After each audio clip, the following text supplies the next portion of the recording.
हिंदू पुराणों में भगवान शिव की आराधना तो की जाती है, वहीं सात समंदर पार एक देश ऐसा भी है जहां पर शिव के तांडव स्वरूप यानी नटराज की मूर्ति लगी हुई है। नटराज की ये मूर्ति कहीं और नहीं बल्कि स्विट्जरलैंड के जिनेवा स्थित European Organization for Nuclear Research, जिसे सर्न के नाम से जानते हैं, वहां पर स्थापित है। शिव को ऊर्जा का स्रोत माना गया है और दुनिया की सबसे बड़ी फिजिक्स लैब में स्थापित नटराज भी इस बात पर परिभाषित करते हैं। सर्न कैंपस में लगी इस मूर्ति को आस्था और विज्ञान का मेल माना जाता है। सर्न परिसर में लगी भगवान नटराज की ये मूर्ति 2 मीटर ऊंची है। साल 2004 में भारत सरकार ने फिजिक्स लैब सर्न को तोहफे में ये मूर्ति दी थी।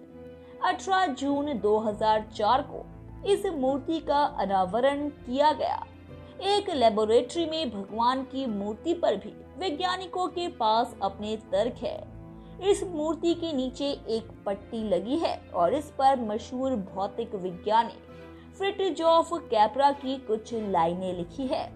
कैप्रा ने भगवान शिव की अवधारणा की व्याख्या करते हुए लिखा है कि हजारों साल पहले भारतीय कलाकारों ने नाचते हुए शिव के चित्र बनाए।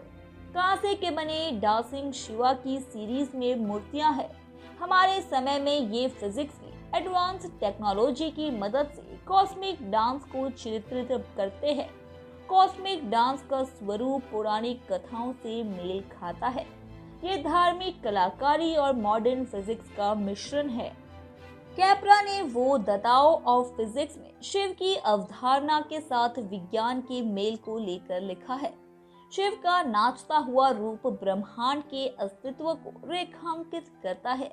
शिव हमें याद दिलाते हैं कि दुनिया में कुछ भी मौलिक नहीं है, सब कुछ भ्रम सरीका और लगातार बदलने वाला है। मॉडर्न फिजिक्स भी इस बात की याद दिलाता है कि सभी सजीव प्राणियों में निर्माण और अंत, जन्म और मरण की प्रक्रिया लगातार चलती रहती है। ये इन ऑर्गेनिक मैटर्स पर भी लागू होता है।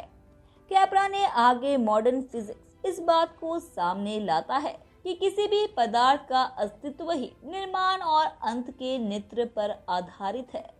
मॉडर्न फिजिक्स इस बात को सामने लाया है कि सभी सब एटॉमिक पार्टिकल्स ना सिर्फ ऊर्जा नृत्य करते हैं, बल्कि ये एनर्जी डांस ही निर्माण और संहार को संचालित करते हैं। मॉडर्न फिजिक्स के लिए शिव का डांस सब एटॉमिक मैटर का डांस है। ये सभी तरह के अस्तित्व की कुदरती अवधारणा है। कहते हैं कि दुनिया की सबसे बड़े इस फिजिक्स लैब में भगवान शिव की मूर्ति वैज्ञानिकों को प्रेरित करती है। एक बार इस लैब में काम करने वाले रिसर्चर ने भी इस तरह की बात कही थी कि किस तरह से भगवान शिव की मूर्ति उन्हें प्रेरित करती है। उन्होंने बताया था कि दिन के उजाले में जब सर्न जीवन के साथ ताल से ताल मिलाता है तो शिव इसके साथ खेलते हुए दिखते हैं। शिव याद दिलाते हैं कि ब्रह्मांड में लगातार चीजें बदल रही है और कोई भी चीज स्थिर नहीं है। वहीं रात के अंधेरे में जब हम इस पर गहराई से विचार करते हैं तो शिव हमारे काम से उजागर हुई चीजों की परछाइयों से रूबरू करवाते हैं। कुछ लोगों ने हालांकि लैब में शिव की मूर्ति लगाने पर आपत्ति भी दर्ज करवाई थी। ईसाई धर्म के अनुयायियों ने सर्न से पूछा था कि उन्होंने अपने इंस्टीट्यूट में हिंदू देवताओं की मूर्ति क्यों लगा रखी है। ये सवाल उस समय और ज्यादा उठने लगे जब साल 2013 में प्रयोगशाला में हिग्स बोसन की खोज हुई थी, जिसे गॉड पार्टिकल्स का नाम दिया गया था। हालांकि सर्न ने इन सवालों के जवाब भी दिए थे। सर्न की तरफ से कहा गया था कि भारत इस लैब का एक ऑब्जर्वर देश है। ये सर्न की बहुसंस्कृतिवाद को सामने लाता है। दुनिया की सबसे मशहूर फिजिक्स लैब सर्न कई देशों के सहयोग से चलाया जा रहा है। इसमें भारत का सहयोग भी शामिल है। धन्यवाद दोस्तों।